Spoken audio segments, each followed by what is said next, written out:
Halo semuanya, saya Koko Kurniawan. Sekarang kita akan bahas tentang materi mapping di Kotlin Collection.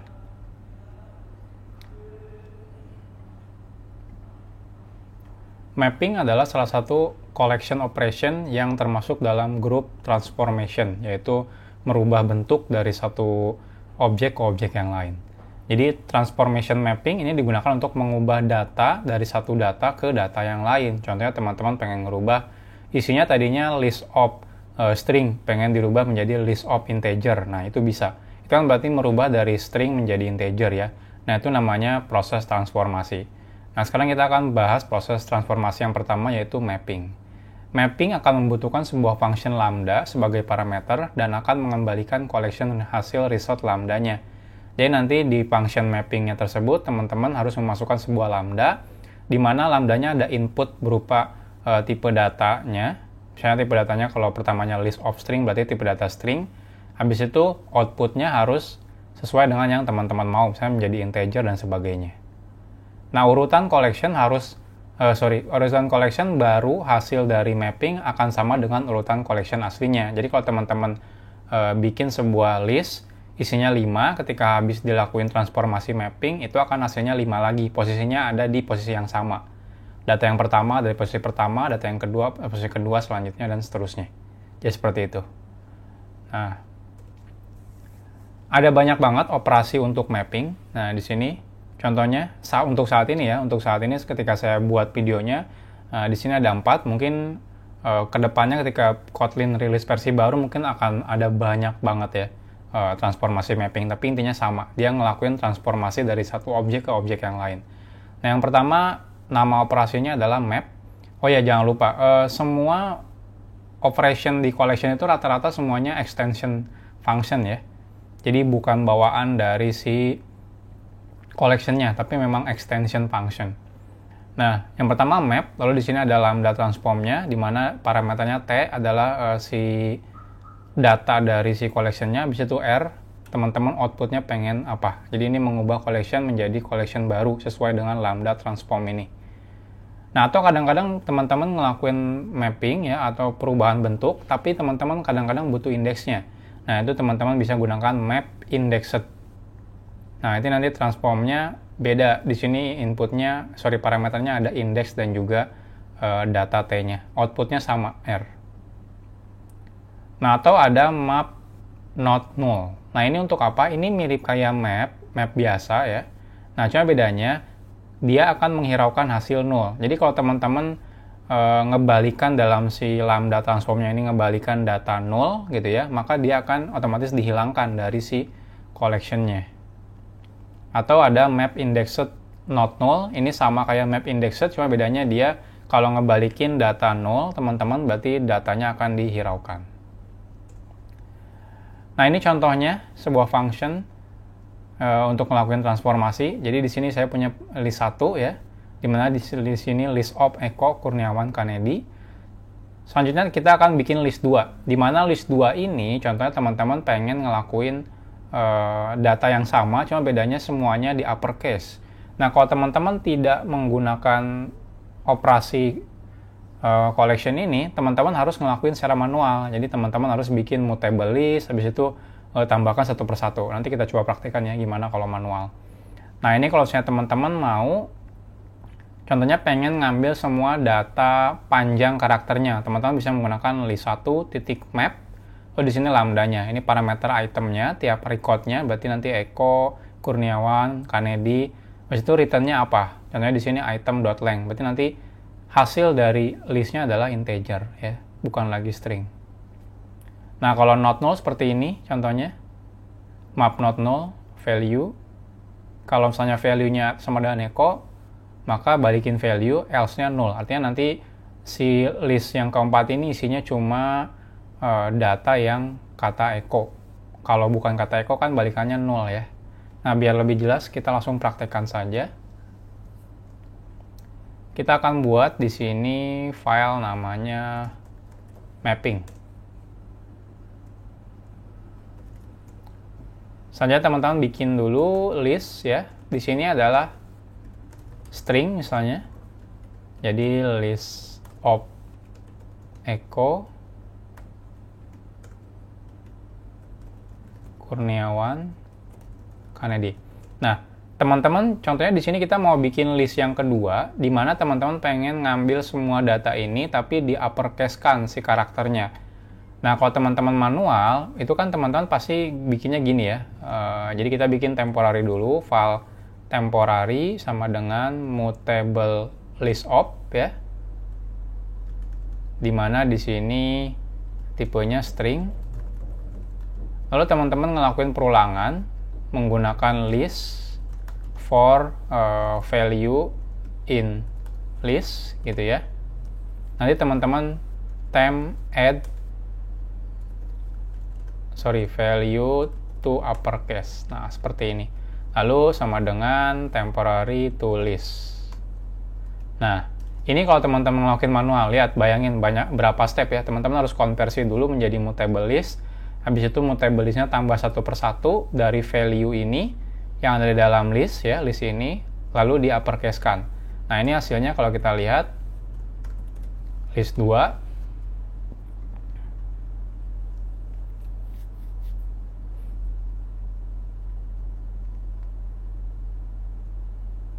Nah, hasilnya Eko Kurniawan Kanedi, huruf besar semua. Cuma kan kalau misalnya seperti ini terlalu manual ya. Nah, caranya kalau otomatis, ini saya akan komen biar teman-teman tahu cara manualnya. Jadi cara otomatisnya teman-teman cukup menggunakan list titik map. Ini bukan bawaan list sebenarnya. Kalau teman-teman lihat detailnya map ya. Nah, ini dia extension function ya. Jadi ini dari iterable, di mana list itu kan turunan dari iterable ya, jadi bisa dipakai. Nah, di sini map. Nah, kalau teman-teman perhatikan map ya, di sini ada function transform di mana parameternya adalah string dan value-nya balikannya adalah r, di mana terserah teman-teman value-nya r-nya itu apa. Nah, di sini contohnya saya pengen jadi parameternya misalnya item ya, atau value, atau ya kalau enggak juga pakai it bisa ya. Nah, contohnya di sini value. Lalu kita pengen si value ini adalah tiap satu-satu ya, satu-satu item dari listnya, kita pengen rubah menjadi uppercase. Jadi cukup gunakan value to uppercase. Atau lebih simpel lagi, teman-teman bisa menggunakan it to uppercase. Udah simpel kayak gitu doang. Nah, ini saya ini dulu aja ya. Komen biar teman-teman bisa tahu. Nah, ini kita ganti menjadi it to uppercase. Nah, kita lihat hasilnya. Hasilnya sama seperti yang tadi. Jadi bayangin, cukup kita menggunakan map, kita bisa ngelakuin transformasi dari satu list atau satu collection ke collection yang lain. Ini tidak hanya di dalam list, teman-teman bisa di set juga bisa ya. Jadi kayak misalnya file set 1 sama dengan set of Eko Kurniawan Kanedi gitu ya. Nanti teman-teman file set 2 sama dengan ini bisa set 1 map ya, seperti ini, it to lowercase misalnya sekarang.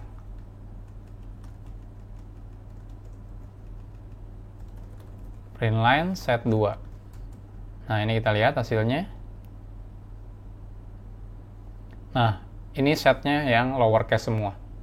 Jadi nggak cuma ini ya, nggak cuma list, tapi set juga bisa. Jadi pokoknya yang turunan dari iterable itu bisa. Nah, atau teman-teman tadi kalau butuh indeksnya, teman-teman bisa aja. Contohnya, jadi di sini kalau teman-teman butuh indeksnya, teman-teman bisa menggunakan map indexed. Contohnya, kita akan buat lagi misalnya file data atau list atau number aja ya. Number sama dengan kita bikin range dari 1 sampai 100. Atau jangan deh, kalau ini nanti kita masih bikinnya string dulu aja. Names sama dengan list of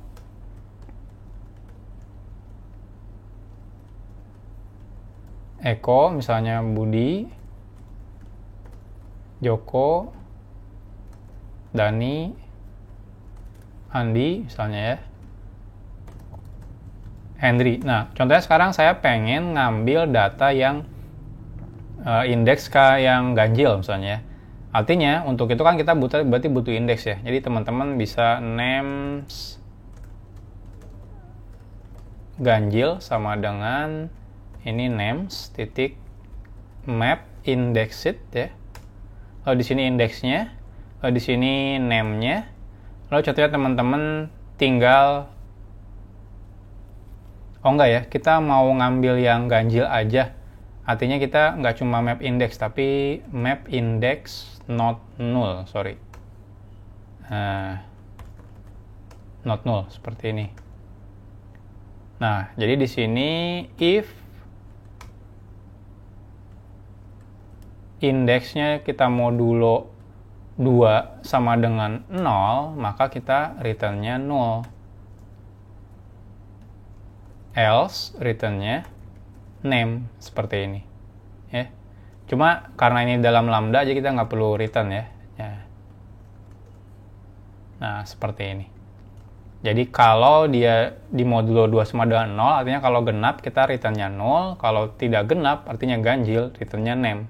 Nah, kalau ini kita lihat print line names ganjil, hasilnya harusnya keluar semua nama yang dalam indeks ganjil. Kita lihat. Nah, lihat Budi. Ini kan indeksnya 0 ya. Ini indeks 1, ini indeks 2, indeks 3. Jadi Budi, Dani, sama Henry yang keluar. Kenapa nggak ini yang keluar? Karena kan dimulai dari 0 ya indeksnya kalau di collection, kalau di Kotlin ya. Indeks pertama itu adalah 0. Nah, selanjutnya kita coba lagi. Kita punya number sama dengan kita bikin range 1 sampai 100. Tulis. Saya itu file ganjil contohnya ya, sama dengan kita tinggal numbers titik map not null, dimana berarti if it modulo 2 sama dengan 0, ini kita null, else it. Jadi ketika datanya ini kita modulo 2 sama dengan 0, berarti dia kan nggak genap ya. Maka kita balikin 0. Kalau bukan genap, maka balikin it. Nah, kita print line, ganjil, kita nyalakan lagi. Nah, ini keluar semua data yang ganjil. Jadi seperti itu. Jadi ini juga bisa kita gunakan kayak map not null itu nggak cuma buat transformasi dari satu bentuk ke bentuk yang lain. Kalau ini kan kalau teman-teman perhatikan sama ya bentuknya ya.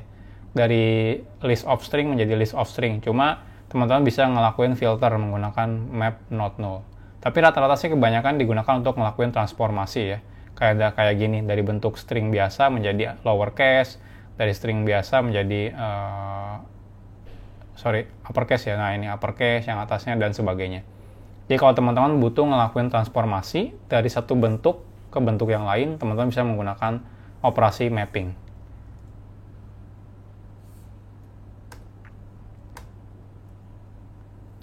Nah, lantas gimana kalau mapping operation-nya untuk map? Nah, map juga ada, cuma kalau map itu fokusnya ke salah satu pihak ya, karena kan di map itu ada key dan value. Jadi teman-teman nggak bisa ngelakuin map langsung ke semuanya, teman-teman harus pilih. Jadi di sini ada map keys, kalau teman-teman pengen ngelakuin transformasi terhadap keys-nya aja, atau map values untuk ngelakuin transformasi ke values-nya. Nah, ini contohnya kita punya map 1 Eko datanya, 2 Kurniawan, 3 Kanedi. Ternyata teman-teman pengen ngelakuin map di mana mapnya key-nya itu dikali 10. Nah, ini bisa kayak gini. Jadi nanti jadinya ini 10, 20, 30. Atau values-nya di uppercase-in seperti ini. Jadi nanti values-nya jadi uppercase tapi key-nya tetap sama. Oke, contohnya kita buat file baru namanya mapping map ya. Mapping map. Di sini kita punya map. Mapnya itu adalah map dari integer menuju string sama dengan map of 1 to Eko, 2 to Kurniawan contohnya, 3 to Kanedi. Nah, kalau teman-teman pengen bikin map keys ya, kita bisa melakukan map keys. Kalau di sini kita ingin ubah misalnya it id-nya itu entry ya. Jadi parameternya adalah entry titik key dikali 10. Nah, ini bisa kita print line contohnya map keys. Ini hasilnya harusnya yang key-nya ini semuanya menjadi 10. Oops, sorry. Nah, lihat key-nya menjadi 10, 10, 20, 30. Kalau misalnya map values, kita bisa map values it.key to uppercase. Sorry, to kenapa key ya? Value harusnya. Kita print line map values. Kita lihat lagi hasilnya. Nah, sekarang values-nya menjadi uppercase semua. Nah, jadi seperti ini cara ngelakuin transformasi di map. Jadi kita bisa fokus ke map keys atau map value. Map keys berarti untuk key-nya yang kita lakuin transformasinya. Map value berarti ke value-nya. Oke, sekian tentang transformasi. Jadi teman-teman bisa ngelakuin transformasi sekarang, nggak perlu manual lagi. Teman-teman bisa menggunakan function operation mapping yang sudah ada bawaan dari Kotlin collection-nya. Next-nya kita akan bahas tentang operasi jiffing.